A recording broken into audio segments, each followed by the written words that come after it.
निलेश लंके साहेब, आज शिवम डोंबेचा वाढदिवस आहे, त्यामुळे आपल्या सगळ्यांच्या वतीने त्याला शुभेच्छा देतो.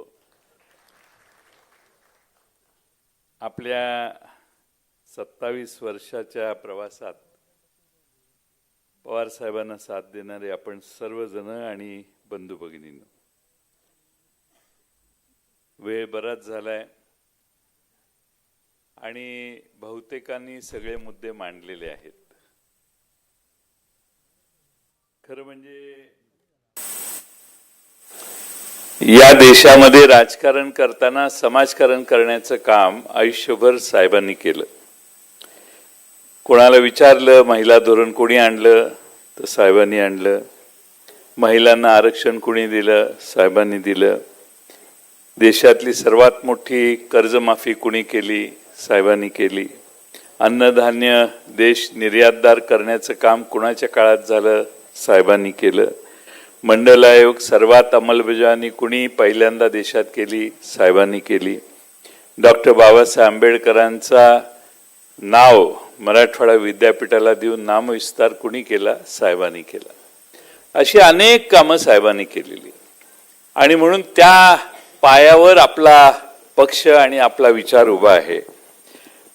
आपलं एक चुकलं की आपण कधी याचं ब्रँडिंग केलं नाही, पण आज मागच्या 10-12 वर्षामध्ये आपली बरीच अधोगती झाली.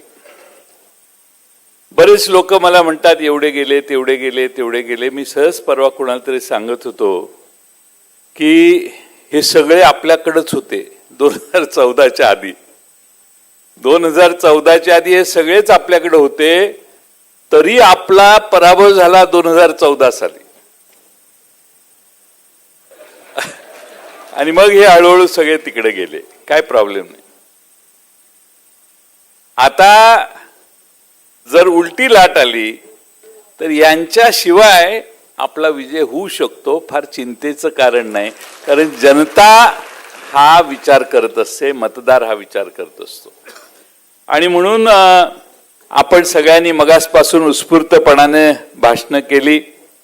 सगळ्यात महत्त्वाचा प्रश्न हा डॉक्टर अमोल कोल्हेंच्या मालिकेचा आहे, पण ती मालिका आपल्या पक्षाची नाही, आपला त्यांच्याशी काही संबंध नाही. पण अमोल कोल्हेंनी ही मालिका मांडली, लोकांच्या समोर मांडली. त्या मालिकेमध्ये आपल्या सगळ्या भारतातल्या व्यवस्था तत्कालीन या उलगडून दाखवण्याचं काम त्यांनी केलेलं आहे.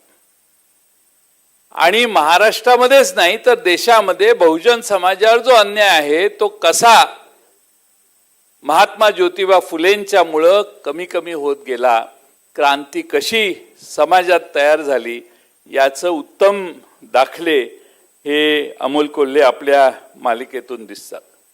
ठीक आहे, एका चॅनेलने तुमची मालिका बंद केली कारण सगळ्यांनीच त्यांना तुटून पडून सांगितलं की हे बंद करा.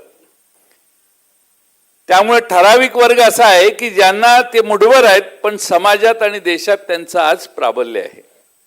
त्यामुळं काय दाखवायचं आणि काय नाही हे त्यांच्या बरंच हातात आहे. आणि म्हणून आपल्या सगळ्यांना क्षणभर असं वाटत असेल कसं होणार आपलं. मला वाटतं की आपण सगळ्यांनी, मगाशी मला वाटतं रोहित दादांनी सांगितलं की का आमच्या आव्हाड साहेबांनी की तो मराठी माणूस कुठे गेलाय. अरे तो आपणच आहे.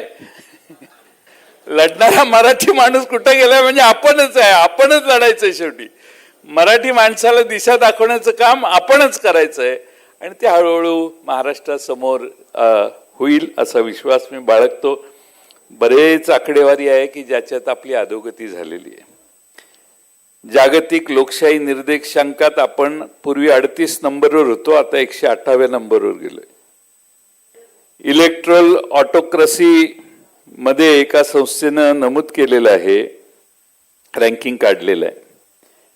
खरं म्हणजे एवढ्या अधोगतीकडे हा देश गेलाय, पण लोकांना कसं जाणवत नाही हाच खरा प्रश्न आहे.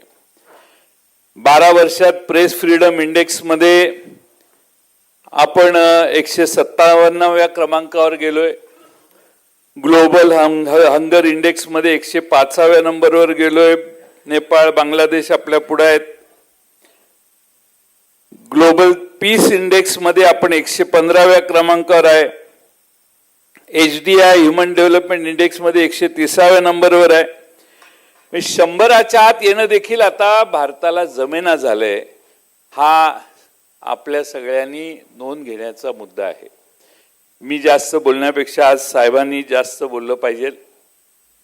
मी या ठिकाणी आदरणीय कमल किशोर कदम साहेब सभा सुरू व्हायच्या सुरुवातीपासून इथे येऊन बसलेले आहेत. पवार साहेबांना त्यांनी सुरुवातीपासून साथ दिलेली आहे. पवार साहेबांच्यावर प्रचंड निष्ठा आणि प्रेम असणारे ते नेते आहेत. असे अनेक मान्यवर आले ज्यांचा उल्लेख कदाचित झाला नसेल, पण त्या सर्व मान्यवरांना हा विश्वास देतो की आदरणीय पवार साहेबांच्या मागं आपण सगळे ताकदीने उभा राहू. पवार साहेबांच्या मध्येच ही जादू आहे, फिनिक्स पक्षाप्रमाणे पुन्हा जग निर्माण करण्याची, पुन्हा बाहेर येण्याची. आपल्या सर्वांच्या आशीर्वादाने होईल. काळ अवघड आहे, थोडीशी अडचण आहे, लोकांच्यात थोडीशी नाराजी निराशा आहे, पण या सगळ्या गोष्टी हळूहळू जनतेला कळायला लागल्यावर जनताच अधिक सक्षमपणाने पुढे येईल असा विश्वास आहे.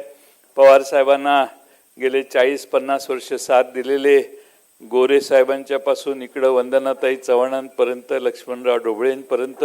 लक्ष्मणराव ढोबळे तर तिकडे जाऊन परत इकडे आले.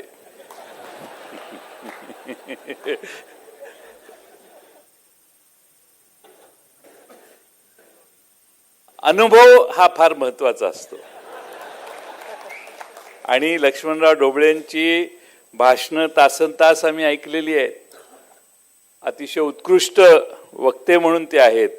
त्यांनी आता आपण वृद्ध झालेलो आहे ही मानसिकता काढावी आणि बाहेर पडावं एवढीच विनंती या निमित्तानं करतो. पुन्हा एकदा वेळ न घालवता आदरणीय पवार साहेबांनी बोलावं अशी विनंती करतो.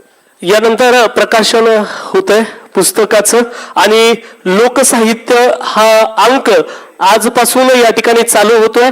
त्याच पद्धतीनं महाडच्या सत्याग्रहाला शताब्दी वर्ष पूर्ण होत आहे आणि ते साहित्याचं, लोकसाहित्य वृत्तपत्राचं प्रकाशन आणि राष्ट्रवादीचं एका नवीन पुस्तकाचं प्रकाशन या ठिकाणी होत आहे. भिवंडी शहरातर्फे पवार साहेबांचा सन्मान. भिवंडी शहराचे राष्ट्रवादीचे शोभ गुड्डू जिल्हाध्यक्ष यांच्या वतीनं साहेबांचाही सन्मान या ठिकाणी लगेच होतोय. शोभ गुड्डू भिवंडी जिल्ह्याचे राष्ट्रवादी काँग्रेस पक्षाचे अध्यक्ष यांच्या वतीनं सन्मान आणि लोकसाहित्य या अंकाचं या ठिकाणी प्रकाशन होत आहे.